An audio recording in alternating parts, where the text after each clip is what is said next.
آج کے ہمارے مہمان معزز مولانا منور حسین صاحب قاسمی دامت برکاتہم حضرت سے خواہش کرتا ہوں اس موقع پر اپنے قیمتی خیالات کا اظہار فرمائیں۔ السلام علیکم ورحمۃ اللہ وبرکاتہ۔ حامدا و مصلیٰ اما بعد، میں سب سے پہلے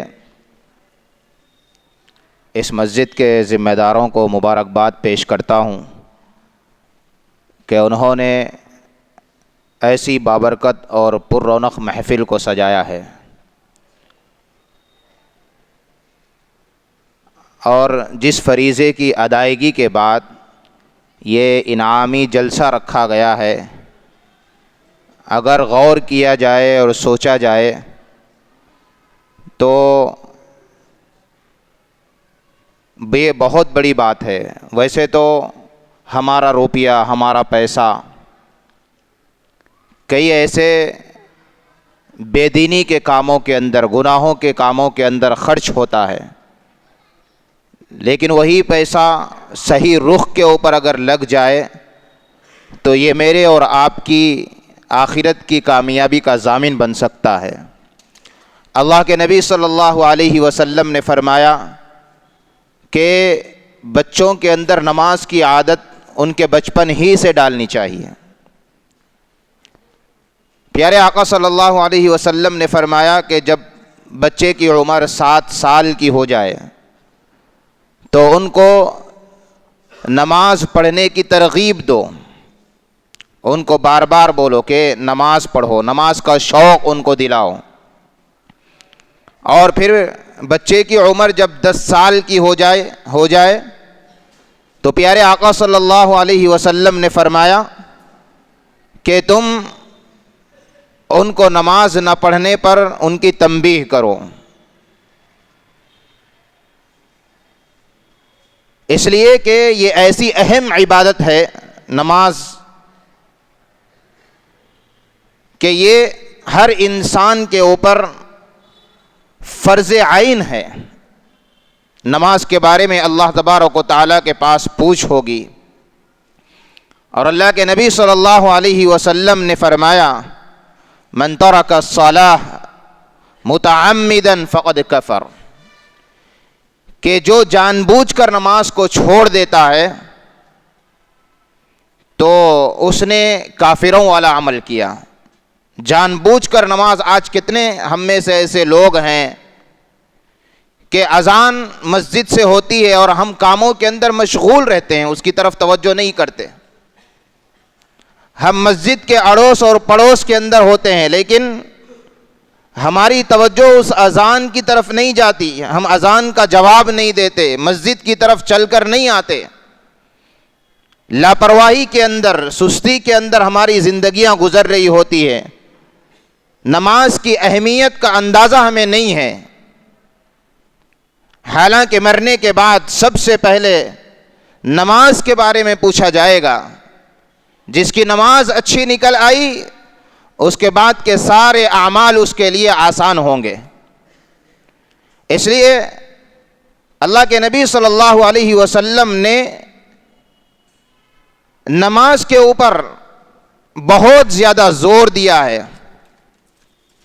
اور اللہ کے نبی صلی اللہ علیہ وسلم کا آخری وقت، اس وقت بھی اللہ کے نبی صلی اللہ علیہ وسلم نے اپنے صحابہ کو نماز پڑھتے دیکھ کر خوشی کا اظہار کیا۔ پیارے آقا صلی اللہ علیہ وسلم نے ہر وقت صحابہ کو نماز کی تعلیم دی، اور پیارے آقا صلی اللہ علیہ وسلم کے زمانے میں نماز کی اور مسجد کو آنے جانے کی صحابہ کو اتنی عادت ہو گئی تھی کہ کوئی بلا وجہ مسجد میں آئے بغیر نہیں رہتا تھا۔ یہاں تک کہ منافقوں کے بارے میں بھی یہ آیا ہے کہ منافقین بھی، کہ ان کی بھی جماعت کی نماز نہیں چھوڑتی تھی، ان کو بھی ہمت نہیں ہوتی تھی کہ جماعت کی نماز کو چھوڑ دیں۔ تو میرے عزیز دوستوں اور بزرگوں، یہ خوش آئین بات ہے، بہت اچھی بات ہے کہ مسجد کی انتظامیہ نے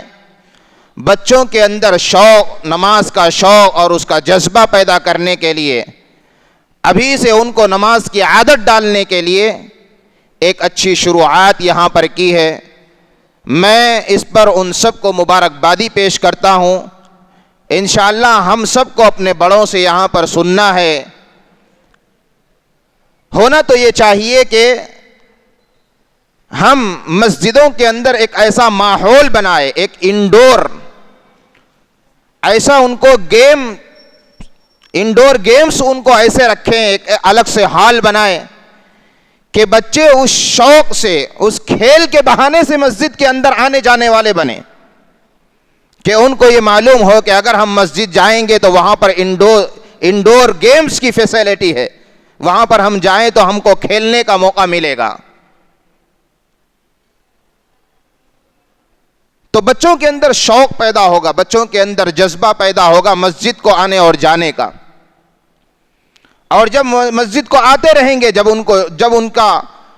ان کو شعور آئے گا، وہ شعور کی عمر کو پہنچیں گے، تو پھر وہ نماز کے وقت مسجد کو آنے اور جانے والے بنیں گے، ایک اہم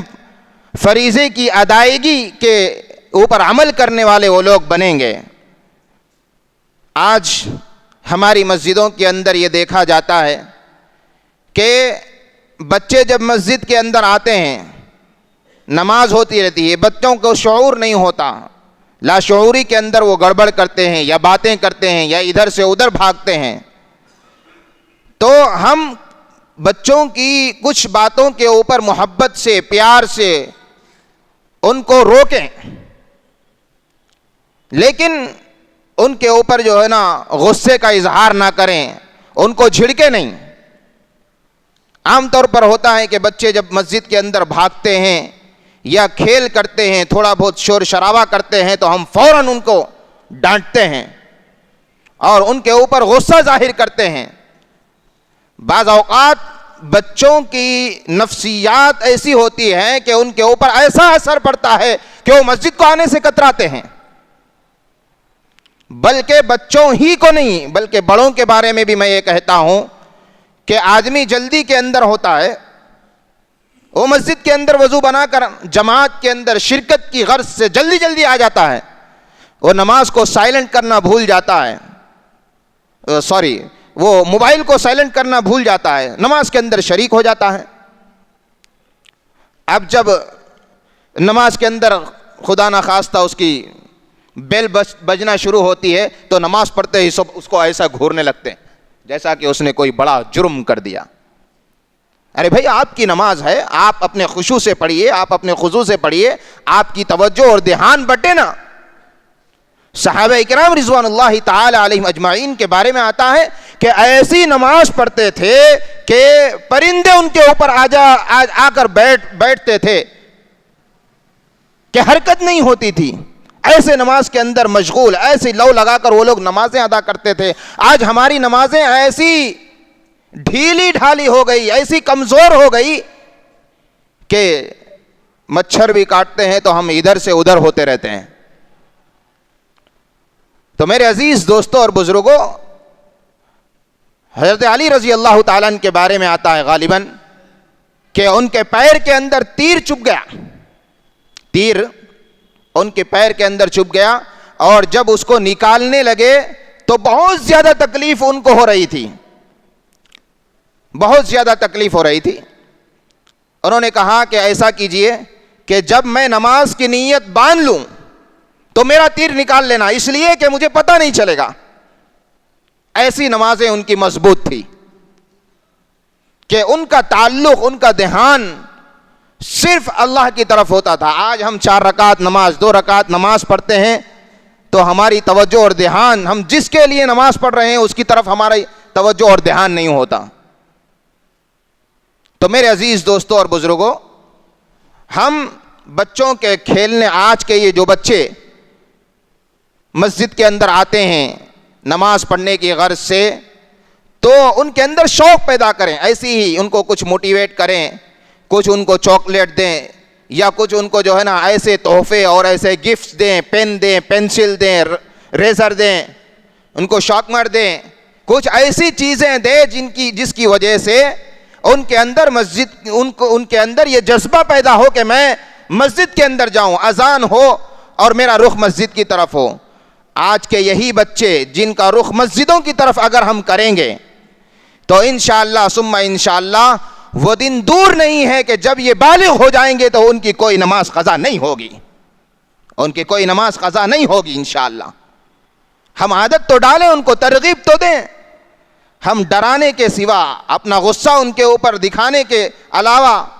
ہم اور کیا کرتے ہیں؟ معمولی باتوں کے اوپر ہم بچوں کو جھڑکتے ہیں۔ ارے ایک باپ اپنے بچے کو لے کر آتا ہے مسجد کے اندر تو اس کو اپنے باپ کے بازو کھڑے ہونے دیا جائے، کوئی بات نہیں، بازو کھڑا کر لے باپ، یہ نہیں کہ وہ پیچھے اس کو جو ہے نا ڈھکیل دیا جاتا ہے۔ ہاں ایسا بے شعور بچہ ہے تو اس کو مسجد کے اندر لانے کی ضرورت نہیں ہے کہ اس کے اندر کچھ شعور ہو، تو وہ باپ کے ڈر سے باپ کی نقالی کرتا ہے، باپ کو دیکھتا ہے، باپ جھکتا ہے تو وہ بھی جھکتا ہے، باپ سجدے میں جاتا ہے تو وہ بھی سجدے میں جاتا ہے، باپ اگر بیٹھتا ہے تو وہ بھی بازو میں بیٹھ جاتا ہے۔ اگر آپ بچوں کو ایک ساتھ ایسے ہی وہاں پر چھوڑ دیں گے تو لامحالہ وہ شور کریں گے۔ غرضے کہ میرے دوستو چند ٹوٹی پھوٹی باتیں میرے ذہن و دماغ کے اندر آئی، میں پھر ایک مرتبہ مسجد کی انتظامیہ کو مبارکباد پیش کرتا ہوں کہ انہوں نے بہت اچھا قدم اٹھایا، اور ایسے ہی بار بار ایسے پروگرامز اگر بچوں کے درمیان اگر کیے جاتے رہیں گے تو انشاءاللہ بچوں کے اندر نماز کا شوق اور جذبہ پیدا ہوگا۔ وآخر الدعوانا الحمدللہ رب العالمین۔ جزاک اللہ خیرہ۔